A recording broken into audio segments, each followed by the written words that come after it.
तो बांग्लादेश में हुए चुनाव को लेकर बांग्लादेश का भविष्य बहुत ज्यादा उसी पर निर्भर था कि आखिर बांग्लादेश में कौन आता है, कौन सी पार्टी बांग्लादेश पर राज करती है। और इसी से वहां की आवाम को भरोसा था कि आगे उनके साथ क्या होगा। और आवाम ने बता दिया कि जो लोग सोचते हैं, लोग अपने हितों के बारे में ज्यादा सोचते हैं। और वैसा ही कुछ बांग्लादेश चुनाव के बाद निकलकर सामने आया है।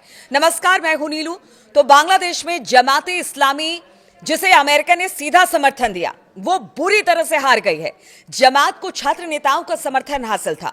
मोहम्मद यूनुस की मशीनरी पूरा साथ दे रही थी।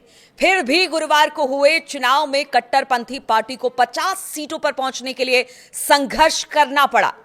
जमात की हार और बीएनपी की जीत का मतलब है कि देश ने कट्टरपंथी विचारधारा को खारिज कर दिया। और बीएनपी को मिली जीत का मतलब है मुख्य धारा की पार्टी को ही लोग देश का भविष्य मान रहे हैं। इसका मतलब है कि शेख हसीना के लिए बांग्लादेश में वापसी का रास्ता बचा हुआ है, क्योंकि इस चुनाव पर शेख हसीना की किस्मत दांव पर लगी थी। और आगे जाकर आवामी लीग एक बार फिर से मुख्यधारा में लौट सकती है, जानकार ऐसा बता रहे हैं।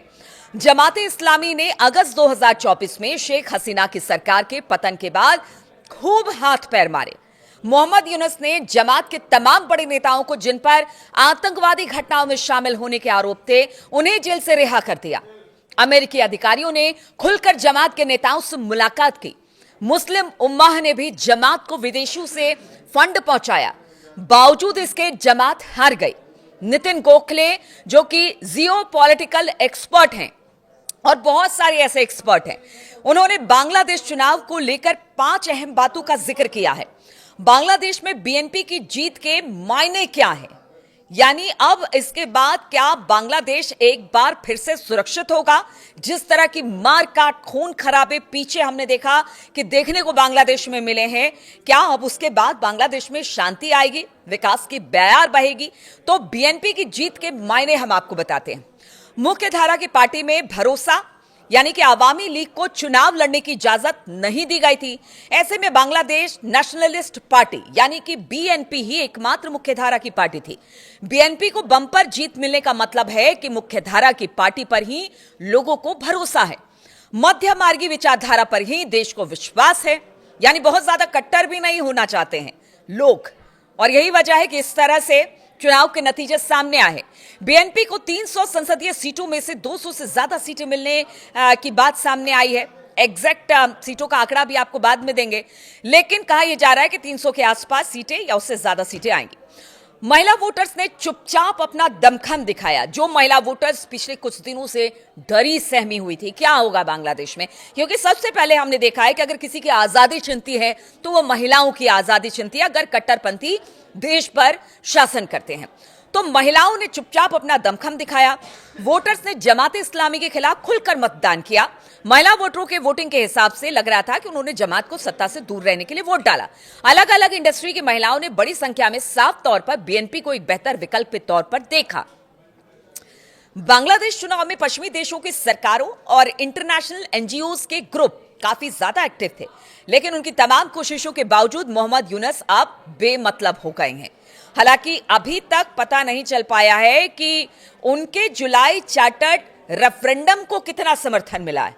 ये तो बाद में जब चीजें निकलेंगी कि कितना समर्थन मिला, कितना नहीं मिला, सीटें किस हिसाब से आई, कहां पर कितना वोट पड़ा, ये सबसे उनका रेफरेंडम पता चल जाएगा कि लोगों ने कितना एक्सेप्ट किया और कितना उसको छोड़ दिया, यानी उसके समर्थन में नहीं आए। लेकिन यूएस यूके गठबंधन ने यूनुस और जमात को जो पूरा समर्थन दिया था, उसका असर कम ही देखने को मिला है। बांग्लादेश की राजनीति में भारत को शुरुआती झटके लगे, लेकिन तारिक रहमान के साथ भारत ने शुरुआती बातचीत की। उनकी मां बेगम खालिदा जिया के निधन के बाद भारतीय विदेश मंत्री एस जयशंकर ढाका गए थे और प्रधानमंत्री मोदी ने भी खालिदा जिया को लेकर ट्वीट किया। ऐसे में दिल्ली के लिए ढाका में अगली सरकार के साथ एक स्थिर संबंध बना सकते हैं, जो कि लग रहा था कि अगर यूनुस आ जाते तो शायद ऐसा मुमकिन नहीं होता। कम से कम साथ काम करने वाला रिश्ता पक्का होगा। बीएनपी ने भी शेख हसीना के दिल्ली में रहने को लेकर नरमी दिखाई है, जिसका मतलब है कि शायद तारिक रहमान शेख हसीना के दिल्ली में रहने को लेकर ज्यादा तूल नहीं देने वाले हैं या देना नहीं चाहते हैं। शेख हसीना की आवामी लीग पार्टी चुनाव से बाहर थी। ऐसे में मुकाबला सीधे सीधे जमात बनाम बीएनपी के बीच था। जमात ने काफी चालाकी से कैंपेन चलाया था और खुद को एक साथ सुथरी पार्टी बताया, लेकिन वो बांग्लादेश के एक बड़े हिस्से को लुभाने में नाकाम रही। हालांकि इसे सीटें जरूर ज्यादा मिली है, लेकिन ऐसा होना ही था क्योंकि चुनाव आमने सामने बिल्कुल आने वाला था। बांग्लादेश चुनाव की सबसे दिलचस्प बात छात्र नेता रहे, जिन्हें जनता ने बुरी तरह से नकार दिया। शेख हसीना के खिलाफ विद्रोह करने वाले छात्र नेताओं ने एनसीपी नेशनल सिटीजन पार्टी का निर्माण किया था, जिसे सीधा मोहम्मद यूनुस का समर्थन था। जमात को फायदा पहुंचाने के लिए इसने उनके साथ गठबंधन भी कर लिया था, लेकिन एनसीपी बुरी तरह से हार गई। ज्यादातर छात्र नेता चुनाव हार चुके हैं और देखिए, कहा यह जा रहा है कि बीएनपी आने के बाद शेख हसीना जो भारत में इस वक्त है, उनकी वापसी का रास्ता भी खुल जाएगा। भारत के साथ बांग्लादेश के संबंध जो पीछे यूनुस सरकार के समय थे बहुत ज्यादा खराब थे। हिंदुओं पर लगातार हमले हो रहे थे, अराजकता बांग्लादेश की सड़कों पर थी।